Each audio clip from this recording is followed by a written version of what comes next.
Indian ആയുർവേദത്തിൻ്റെ പിതാവായ ആചാര്യ ചരകൻ്റെയും സർജറിയുടെ പിതാവായ ആചാര്യ സുശ്രുതൻ്റെയും ലോഹ പ്രതിമകൾ ഗോവ രാജ്ഭവന് മുന്നിലെ വാമന വൃക്ഷകലാ ഉദ്യാനത്തിൽ സ്ഥാപിക്കുവാനുള്ള പ്രവർത്തനങ്ങൾക്ക് ആരംഭം കുറിച്ചു. ഭൂമി പൂജയ്ക്ക് ശേഷം നിർമ്മാണ പ്രവർത്തനങ്ങളുടെ ഉദ്ഘാടനം ഗോവ മുഖ്യമന്ത്രി ഡോക്ടർ പ്രമോദ് സാവന്താണ് നിർവഹിച്ചത്. ഗോവ ഗവർണർ PS ശ്രീധരൻപിള്ള ചടങ്ങിൽ അധ്യക്ഷത വഹിച്ചു.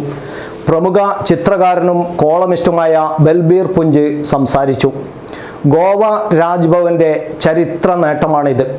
ഇന്ത്യയുടെ ചരിത്രത്തിൽ ആദ്യമായാണ് വാമന വൃക്ഷകലയിലെ അതായത് ബോൺസായി ഗാർഡൻ ഏറ്റവും വലിയ ഉദ്യാനം ഒരു രാജ്ഭവന് മുന്നിൽ സ്ഥാപിതമാവുന്നത്.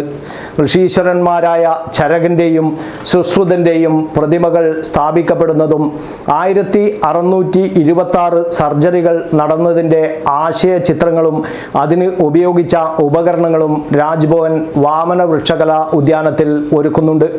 ലോകം സുശ്രുതനെയും ചരകനെയുമൊക്കെ നെഞ്ചിലേറ്റുന്ന ഈ കാലഘട്ടത്തിൽ നമ്മുടെ പൈതൃകം അരക്കിട്ടുറപ്പിക്കാൻ ഈ ഉദ്യമം സഹായകമാണെന്ന് ഗോവ ഗവർണർ PS ശ്രീധരൻപിള്ള പറഞ്ഞു.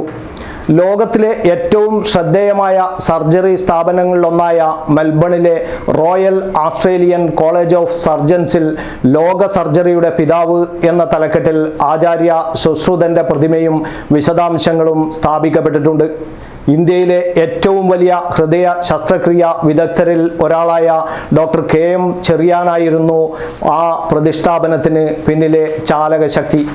അദ്ദേഹത്തിൻ്റെ വിജയത്തിൻ്റെ ചുവട് പിടിച്ചുകൊണ്ടാണ് ഗോവ രാജ്ഭവനിൽ ചരക സുശ്രുത പ്രതിമകൾ സ്ഥാപിക്കുന്നതെന്ന് ഗവർണർ PS ശ്രീധരൻപിള്ള പറഞ്ഞു.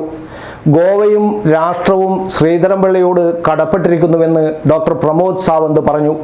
വാമന വൃക്ഷകല എന്ന ഗവേഷണ ഗ്രന്ഥം തയ്യാറാക്കി ബോട്ടണിയുടെ പാഠപുസ്തകമാക്കുകയും അതുവഴി ബോൺസായിയുടെ ഉറവിടം ഭാരതമാണെന്ന് സ്ഥാപിച്ച് ഏറ്റവും വലിയ ബോൺസായി ഗാർഡൻ ഗോവയിൽ സ്ഥാപിക്കുകയും ഭാരതീയ പൈതൃകത്തിൻ്റെ പ്രതീകങ്ങളായ പ്രതിമകൾ സ്ഥാപിക്കുകയും വഴി ശ്രീധരൻപിള്ളയോട് ഗോവയും രാഷ്ട്രവും കടപ്പെട്ടിരിക്കുന്നു എന്ന് ഗോവ മുഖ്യമന്ത്രി ഡോക്ടർ പ്രമോദ് സാവന്ത് പറഞ്ഞു.